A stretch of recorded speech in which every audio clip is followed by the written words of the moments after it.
Hello and welcome to my very first YouTube video where I've come to my local woodlands to do a video on working with what you've got. Now what I mean behind that is we don't always have the conditions that we need for woodland photography, or do we? There's no snow today, there's no fog today, there's no rain, there's nothing of any major interest that makes our lives easier. Today is going to be the hard stuff. But what can we do to learn about our kit, to learn about the location, and to figure out any scenes, spots, so that when we do have those conditions, we can come back and capitalise on them. First things first, cup of tea, biscuit, and we're going to have a little walk around and absorb ourselves in this little area here. Right, tea break over, very nice. A couple of biscuits as well. Keep yourself fed and sustained with food and drink, very nice. Right, one of the key issues with woodland photography, which most people get caught up in, is the congestion that you get and the chaos. It's our job then to try and figure out what isn't chaos or how to incorporate the chaos, remove it. Fog is often considered to be one of the greatest ways of delivering that result, but we haven't got that today, and that's the whole point, working with what we've got. What we've got is this. Just let it spin around you now. I mean, look at these trees, they're cool as anything. Look at the shapes on them. Now, I've been up here in the mist, and it is fantastic. But it makes it easier, if anything. It doesn't make you work for the photo. What we need to do is understand what we're doing, figuring out what we're shooting and why. So when the fog and the mist comes along, or frost, snow, whatever it is, we can really capitalise on the location and what we've got. There are signs of spring coming back in. Everything's looking a little bit greener, which is quite nice. I love this tree here. I don't know if we can, this one here and these two here. We're going to try and do something with all of these now. It's very harsh conditions, as you can see. So it's overcast, which actually is very perfect. Very perfect, does that make sense? I don't know. It's perfect. So it lowers a lot of the shadows and the light and allows us to capture a lot more of the detail. Sunlight isn't good for woodland photography. It creates even more chaos. It adds clutter, congestion, and just makes it look messy. Everything's a little bit flatter today. In fact, it looks quite nice as it is there now. I think we should be able to get something quite cheeky here now. Let's have a look. So we'll jump over to the camera. But first of all, let's talk about the lenses that we're going to be using. Weapon of choice number one, 24-70. Typical for woodland photography. This is the f2.8 version, the very first one as well without VR. I used to have the VR version, and to be honest, it was a little bit rubbish. I didn't like the quality on it. This one, however, much cheaper and gives better results personally. So weapon of choice number two, and probably the one I'll be using the most, is the 70-200. This is the f4 version because it's lighter and I couldn't afford the 2.8 version, so again, it is what it is. Lens hoods all the time as well, helps get rid of any glare and any water droplets that may be dropping down. So let's see what we can do, and let's have a look at those trees over there and see what we can crop in onto. So the scene we're looking at is with those trees further down there. Let's jump into the camera so you guys can have a look at what I'm actually doing. So this is at full 70. We're not going in quite yet. That's quite a nice tree as well, like that. So it could be a lovely panoramic here. So I want to have a look at these two first though. So the video crop does remove a little bit. We do want to keep a bit of the ground in, but I think they look quite nice there, those.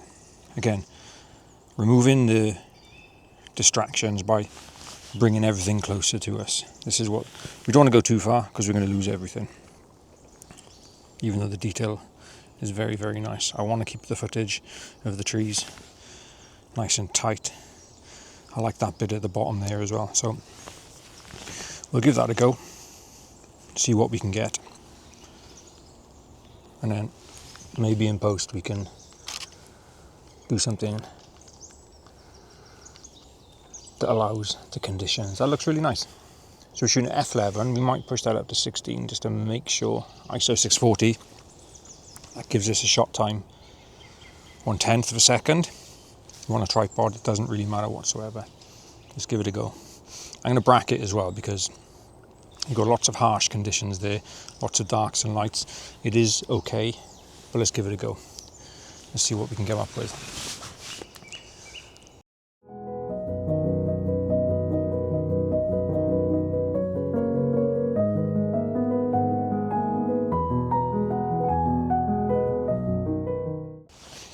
What else can we do while we're here now then? Right.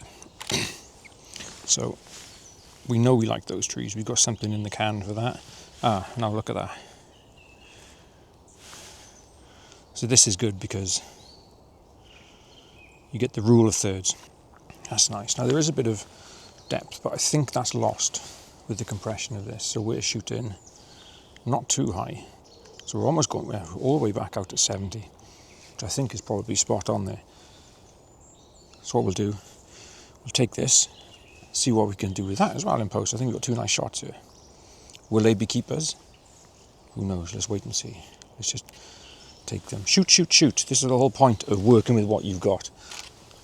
If you're not content with the mundane, you can't be content with anything else really. So I'm not saying this is mundane, but work with it. This is what you've got. This is the only option today. Tomorrow's another day. But when the snow, fog, frost, flowers in spring, whatever it is comes along, we'll be prepared. I'll know this location. That's the whole point. Get used to where you are. Know it like the back of your hand. I've probably been up here 30, 40 times. Not a lot in comparison to some people, but get to know it. Let's take these photos before I talk myself out of taking them. So focus on the closest one there. Again, we'll bracket because I'm not 100% sure how some of the light is going to come out by here because it is quite dark. But let's give it a go. Let's see what happens.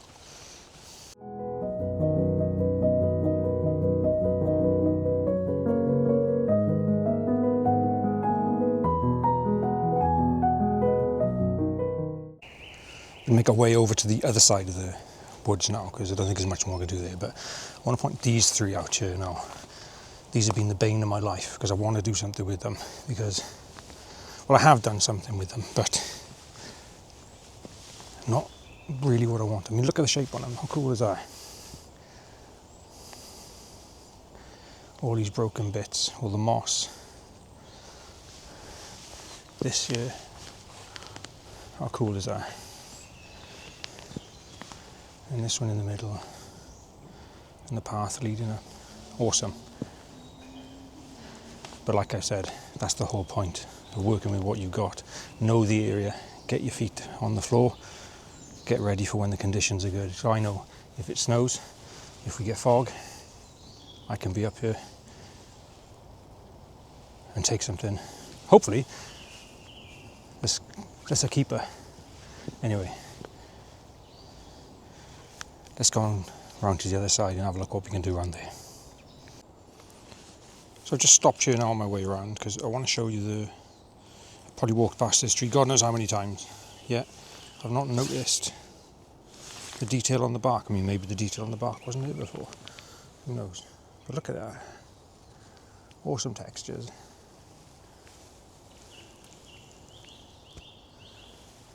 We can get something on there now and see what we can do. Get some nice photos of that as well now.